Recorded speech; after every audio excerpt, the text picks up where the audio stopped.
So I have to say, Susan, it is almost impossible for a book to genuinely set off a revolution of some kind. But I think that your book actually did it.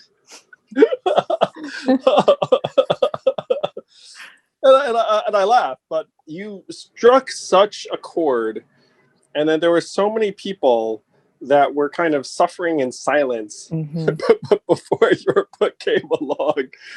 And then it feels like you kind of unlocked or unleashed all of this suffering and potential energy around trying to build workplaces and a society that are more mindful of folks who become overstimulated by various social situations. Um, it's really been incredible. How did you end up plugging into this work initially, and then tell us about really the last number of years, because this book came out in 2012, and since then you've had two TED Talks, two sequels to the book, a genuine organization that is actually making a huge difference in people's lives. So this is a very long-winded way of asking. First, did you ever imagine that it was going to reach this level when you first started writing this book? Oh my gosh, not at all. My path was like you. I was a corporate lawyer at a very similar firm. I was at Cleary Gottlieb, and but I had always wanted to be a writer since I was a kid, and when I stopped practicing, I wrote all kinds of things for a few years. Never tried to publish anything, but I was writing plays and essays and poetry and a memoir, all kinds of stuff. And then I started working on this project about introverts, and I thought of it as this quirky project that I was doing on the side. For some reason, this was the project that I decided I was going to actually try to get published, as opposed to all the other stuff I'd been writing. But even though I started working on a book proposal and went into the whole publishing thing. Yeah, I thought of it as my quirky, idiosyncratic take on the world. I thought I'd be happy if the book got published and a few people bought it, but I had no idea of the nerve it was going to tap when I first started working on it. For the reason that I think you just touched on, which is most people have been experiencing what it's like to be an introvert in an extroverted culture in silence. No one ever talks about it. No one ever did talk about it. So I didn't know that so many people felt that way. And I also didn't know so many people who felt that way would be so happy to come forward and start chatting about it as they did.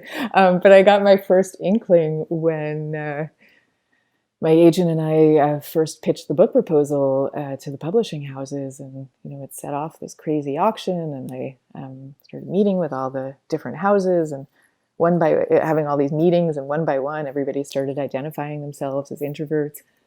So Well, that's I'm sure the publishing world is very introvert heavy. It is. It is. But so this is the thing that kept happening. So that's what I said to myself. That was when it was all just beginning, and I thought, okay, well, that's just the publishing world. That's a really introverted space, right? Because it's book people.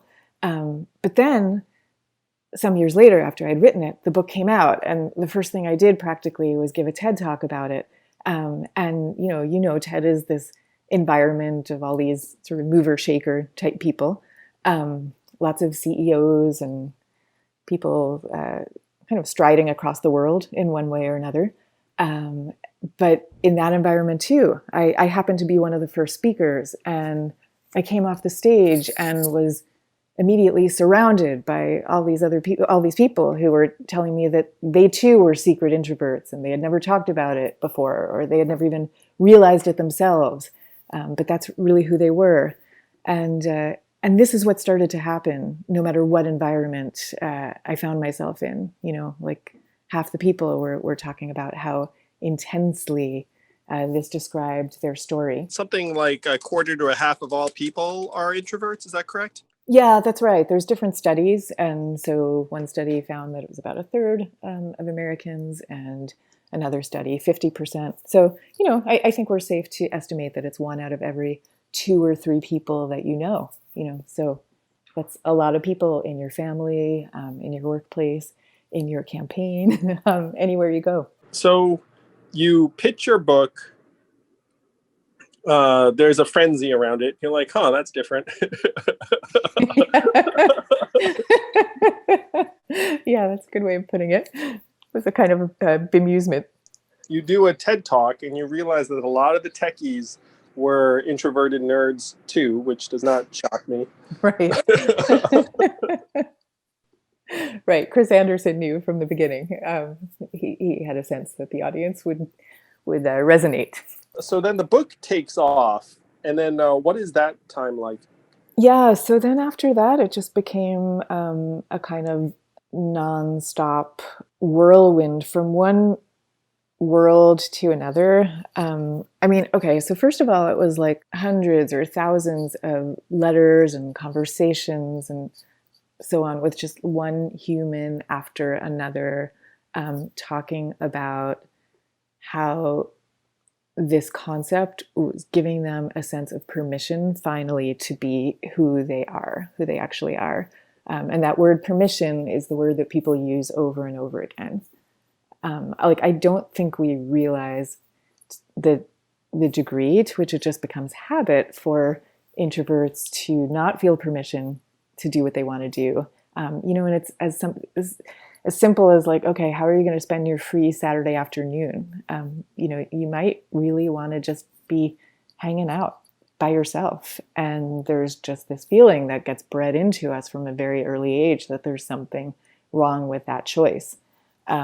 So the first answer to your question is that it was just this incredibly moving and humbling series of conversations with one person after another, talking about their life experiences.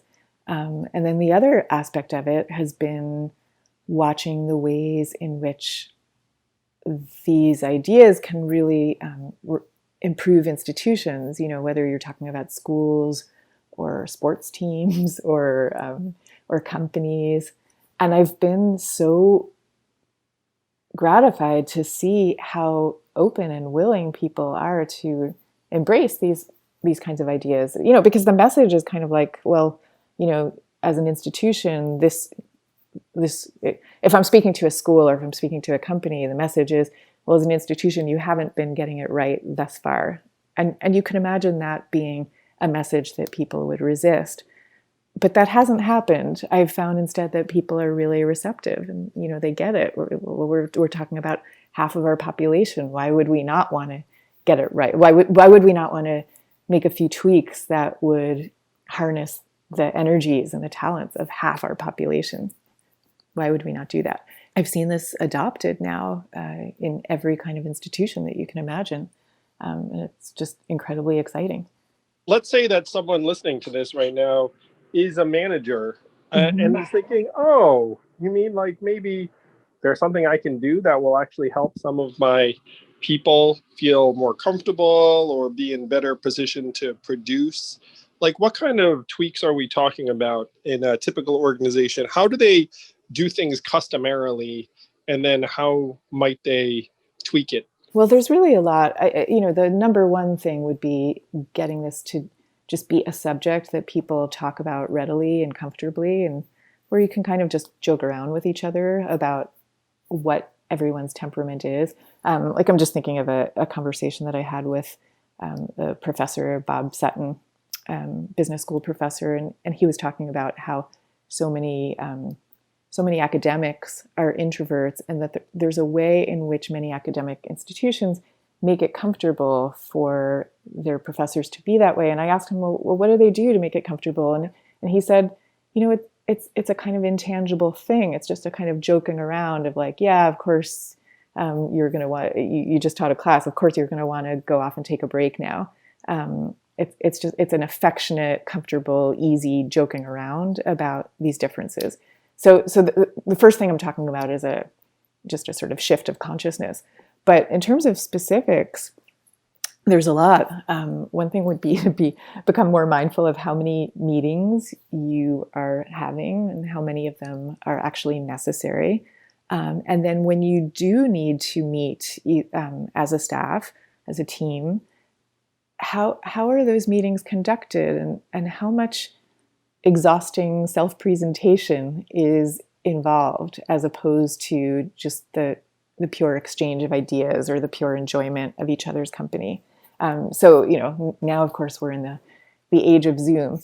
Well, do all those meetings that you're doing actually need to be conducted via video? Because for a lot of people, and this is true for extroverts too, the video component of Zoom adds a whole other layer of exhaustion for lots of reasons that we could talk about. And is it really necessary?